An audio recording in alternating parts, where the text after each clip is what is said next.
بسم الله الرحمن الرحیم. د ستر او واکمن څښتن په سپېڅلي نامه د سکون راډیو د سوشل میډیا د برخې درنو لیدونکو سلامونه.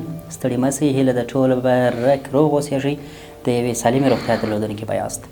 لیدونکو د ډاکټر خپرونه ده چې نن موږ بیا هم په خپرونه کښې د ډاکټر صاحب سره پر یوه روغتیایي موضوع باندې غږېږو. نن خپرونه کې غواړو چې تاسو ته د هالیتوزیس یا په عامه اصطلاح چې د خولې بدبویي ورته وایي پر همدې موضوع باندې غږېږو چې دا څنګه حالت دی، څنګه پیدا کېږي، ولې یو کس د داسې یو حالت سره مخ کېږي، هغه لاملونه سببونه باید چې اوسېږي، او همداراز د مخنیوي لارې چارې چې دي څنګه ځان ورڅخه ژغورلی سو، یا ټولنه کې نور کسان چې اوسېږي هغوی څنګه د دې ناروغۍ څخه ژغورلی سو، او د تداوۍ په موخه باندې څه کولی سو چې د دې ناروغۍ تداوي به څه شي اوسېږي. زه وصي کیم او هیله ده چې تر وروستیو دغه برخه راسره وګورئ. د همدې موضوع د څېړلو او سپړلو لپاره په هلمند کښې د ماشومانو د داخله ناروغیو متخصص ډاکټر ښاغلی ډاکټر صاحب عبدالوکیل اکرم چې په هلمند کې خپل شخصي کتنځای هم لري او نن خپرونه کې راسره تل په څېر میلمه دی او همدا موضوع هم راته څېړي. په پیل کې ډاکټر صاحب ستړي مه سئ، ښه راسئ خپرونې ته. بسم الله الرحمن الرحیم. واسق صاحب تاسو ته او د سوشل میډیا درنو کتونکو ته نیکې هیلې او سلامونه او ورځ مو په خیر. ډېره مننه. ډاکټر صاحب یوه عامه موضوع چې ټولنه کې ډېری کسان به دغه څخه رنج وړي هغه هالیتوزیس دی. نن غواړو چې په دې اړوند باندې لیدونکو ته پوهاوی ورکړو چې دا څنګه حالت دی او ولې را پیدا کېږي. واسق صاحب محترم، واقعا ډېره ښه موضوع مو انتخاب کړې ده. هالیتوزیس یا د خولې بدبویي د یو داسې ناروغي ده چې د ټولنې زیات شمېر یا زیاته فیصدي اشخاص د دغې ناروغۍ څخه رنج وړي. هالیتوزیس یا د خولې بدبویي یو پتالوژیک حالت دی چې کله شخص خبرې کوي، مقابل طرف یا مقابل شخص د دې څخه ناراحته کېږي یا نارامه کېږي، چې دغه حالت ته هالیتوزیس یا د خولې بدبویي ویل کېږي. او د خولې بدبویي یا هالیتوزیس ځان ته مختلف اسباب یا سببونه هم لري. هغه اسباب چې په خوله پسې مربوط دي او هغه اسباب چې د خولې څخه مثلا مربوط نه یا لرې مربوط وي. په خولې پسې مربوطه اسباب اول راځو هغه میکروبونه، د ژبې میکروبونه چې ګلوسایډس ورته ویل کېږي، د ژبې شاوخوا میکروبي اوسېږي. دغه اشخاص هم د خولې بدبویي لري. هغه اشخاص چې د غاښونو میکروب ولري یا د غاښونو کویټي ولري، یعنې غاښ یو ځای کې خالیګاه وي، په هغه ځای کې غذایي مواد یا ټوټې بندېږي او هغه ځای کې بیا هغه بدبویي نیسي. یا ځینې اشخاص دي جنجوایټس یا د وریو د خولې د وریو التهاب لري چې د دې له کبله څخه به د خولې بدبویي منځته راځي. او یا هم ځینې اشخاص دي یو تعداد غذاګان چې خوري، یا یو تعداد ترکاري باب دي، خصوصا لکه پیاز یا عموما هوږه چې عام شکل سره استعمالیږي. دغه اشخاص که چیرې دغسې غذاګان څخه استفاده کوي خوله بدبویي لري. او همدارنګه یو تعداد ډرګز یا دواګانې چې دوی څخه استفاده کېږي. اوس ګور دا چې ولې د خولې بدبویي منځته راځي. کله چې موږ تاسې غذاوې خورو، زموږ تاسې په خوله کې یو تعداد د غذایي ټوټې یا پارټیکلز پاتېږي، یا خپله د غاښونو په ځینې کویټیانو کې چې دغه پارټیکلز یا ټوټې پاتېږي، دا د یو تعداد بکټریاګانو په واسطه باندې د دوی هغه پروټیني برخه یې په امینو اسیدونو باندې ټوټه کېږي. دا د پروټینونو هغه ابتدایي پریکرسر دی، مواد دي چې دغه امینو اسیدونه بیا په یو تعداد سلفر غازاتو باندې بدلېږي چې دغه سلفر غازات یو رقم بدبویي منځته راوړي یا بدبویي لري. ولې یو تعداد نور ګازونه هم شته یا اسباب چې هغه د خولې څخه مربوط نه دي، ولې د خولې د بدبویي سبب کېږي. لکه ځینې اشخاص دي په پزه کې فورن باډي پاتېږي، په پزه کې یو تعداد خصوصا په ماشومانو کې یو شی پاتېږي، هغه بیا هلته بدبویي نیسي او د خولې د بدبویي سبب کېږي.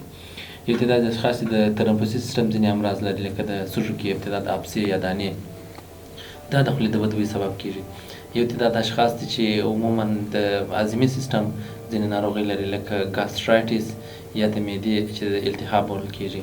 یا ځینې اشخاص دي یو مرض لري په نامه د اسید ریفلکس ډیزیز چې د معدې محتویات تر خولې پورې راګرځي. دا اشخاص د خولې بدبویي لري. یو اشخاص هغه څوک دي چې مثلا د پښتورګو ځینې امراض ولري، خصوصا لکه رینل فیلر یا د پښتورګو عدم کفایت، چې دا ټول هغه څه دي چې په اشخاصو کې د خولې د بدبویي سبب کېږي. بله ډاکټر صاحب، دغې لاملونه وه چې د دې پر اساس باندې یو کس د داسې حالت سره مخ کېږي. اوس پوښتنه دا ده چې د مخنیوي لارې چارې څه دي؟ څنګه یو کس د داسې حالت څخه ځان ژغورلی شي؟ واسق صاحب محترم، ډېره ښه پوښتنه ده.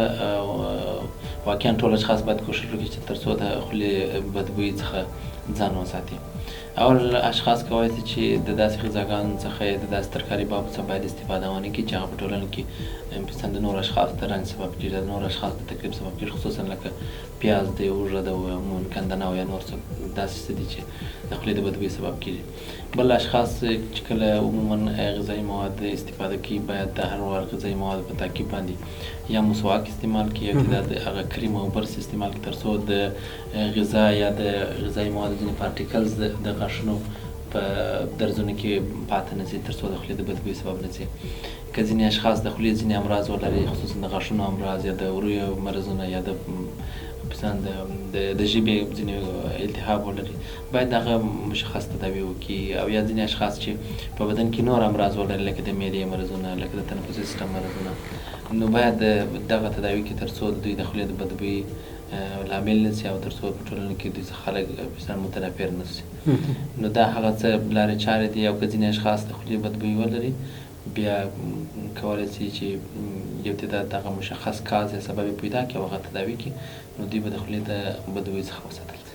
ډاکټر صاحب ځینې غذاګانې مو یادې کړل چې باید ونه خوړل شي چې هغه د دې باعث کېږي چې یو کس د هالیتوزس باندې روږدي شي. ځینې کسانو ته شاید یا ځینې لیدونکو ته دا پوښتنه پیدا کېږي چې د دغسې سبزیجاتو یا د دغسې غذاګانو څخه په کول کې باید بیخي ډډه وکړل شي، ونه خوړل شي.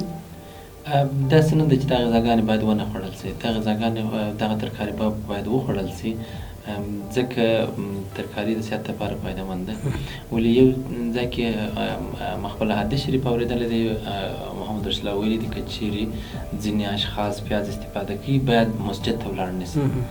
یعنی د مسجد لمونځ ډېر فضیلت لري، خو ځینې خلک مثلا داسې ترکاري خوري چې نور اشخاص ځینې رنځ وړي یا په تکلیفېږي، نو باید هغه په تکلیف نه شي. نو دا معنا لري چې په اسلام کې ممانعت ته په ټولنه کې د دغه شیانو که څوک استفاده کوي هغه په ټولنه کې یا مثلا په ځینې دغه کې مجلسونو کې ناسته ولاړه کړي، نو باید داسې اشخاص داسې غذاګانو څخه داسې ترکاریو څخه استفاده ونه کړي تر څو نور خلک ځینې په تکلیف شي. بله، او که استفاده کوي وروسته مسواک، کریم، برس استفاده باید هغه استعمال کړي. او همدارنګه کېدای شي دغه ترکاریانې په پاخه شکل سره استفاده کړي، یعنې که پیاز پخېږي، که هوږه پخېږي، بیا یې د دوی هغه د بوی هغه اندازه کمیږي او بیا نور ټولنه د دې شخص څخه نه په تکلیف. بله، ډېره مننه. په وروستیو کې د تداوۍ پر اساس باندې خپله دغسې کسان څه کولی شي؟ وسیق زه محترم، که چیرې ځینې اشخاص د خولې پس مربوط اسباب ولري، امراض ولري، باید یو څخه هغه څه دی چې مثلا که د غاښ مشکل اوسېږي باید یو ډینټسټ یا د غاښو ډاکټر ته مراجعه وکړي تر څو د غاښ مرض یا تداوي کړي او بدبویي ورکه شي. که چیرې مثلا د خولې د ورویو ځینې مثلا امراض ولري باید هغه په مشخص شکل سره تداوي شي تر څو د خولې د بدبویي د منځه ولاړه شي. ځینې اشخاص مثلا که چیرې د معدې مشکل ولري، د معدې ګاسټرایټس ولري، باید د ګاسټرایټس تداوي وکړي. یعنې د دې د هالیټوزس یا د خولې د بدبویي تداوي تر ډېره پورې چې دا هغه کازټیو ټریټمنټ دی یا سببي تداوي ده، باید سببي ټریټمنټ وشي. ولې په ځینې اشخاصو کې مثلا خاص واضح سبب یې نه معلومېږي، دوی بیا هم کولی شي چې د خولې حفظالصحه مراعات کړي او یو تعداد د ډرګز یا دواګانې دي د سپرې په شکل سره دي د خولې په شاوخوا کې استفاده کېږي تر څو هغه بیا یو تعداد خوشبویه بوی لري او هم انټيسپټیک افیکټ لري یا تاثیر لري چې هلته کې چیرې په خوله کې یو تعداد مثلا بکټریاګانې هغه څه اوسي چې د خولې د بدبویۍ سبب کېږي، د هغوی د منځه تلو سبب هم کېږي. نو اشخاص یا مثلا ځینې خلک چې دغه مرضي ولري باید دغه سپرېګانو څخه هم استفاده وکړي، خو تر ټولو مهم شی چې هغه د خولې د حفظالصحې مراعاتول دي. مخکې مو د کازټیو یادونه وکړه چې ځینې سببونه باید له منځه ولاړ شي نه چې هغه د دې باعث کېږي چې هالیتوزس رامنځته کوي، او یو مو د سپرې یادونه وکړه. سپرې به شاید موقتي اوسي. بله، هغه چې د هغه په موقتي شکل سره کله چې استفاده کېږي او بیا د شخص په ځینې ټولنو یا مجلسونو څخه استفاده کوي، نو که چیرې صنعت د خولې بدبویي هغه دغه سپرې د منځه وړي. ولې دایمي تداوي نه ده، تا سیمپټوماټیکه تداوي ده. او یو شی چې بیا هم وایي په مخنیوي کې که چیرې ځینې اشخاص د خولې د بدبویۍ څخه په تکلیف اوسېږي، دوی د همیش کوښښ کوي یو تعداد مایعات دوامداره استفاده کړي تر څو کله چې خوله په وچه پاتېږي یا ژبه وچه پاتېږي طبعا د بدبویۍ حس کېږي. نو که چیرې هغه مایعات استفاده کوي، خوله د ژبه دوامداره لنده پاتې بیا هم د بدبویۍ په کمبود کې مهم رول لري. بله، ډېره زیاته مننه ډاکټر صاحب چې د هالیتوزس اړوند مو زموږ د سوشل میډیا لیدونکو ته معلومات ورکړي. وسیق صاحب محترم، ستاسو څخه مننه او د درنو کتونکو څخه هم ډېره مننه.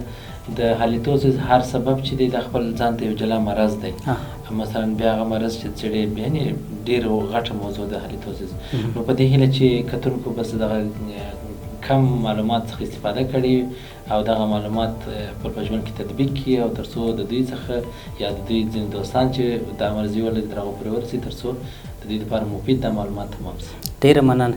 ژوندي اوسئ. کور موال سلامت اوسېږئ. لیدونکو له تاسو هم مننه چې تر دم ګړی راسره واست. د هالیتوزیس یا د خولې د بدبویي اړوند په هلمند کې د ماشومانو د داخله ناروغۍ متخصص او همداراز د معدې او اعصابو ناروغۍ معالج ډاکټر ښاغلی ډاکټر صاحب وکیل اکرم پر همدې موضوع را سره معلومات شریک کړي. هیله ده چې تاسو هم اورېدلي اوسېږئ. خپرونه پای ته رسېږي. تر بیا ښې چارې.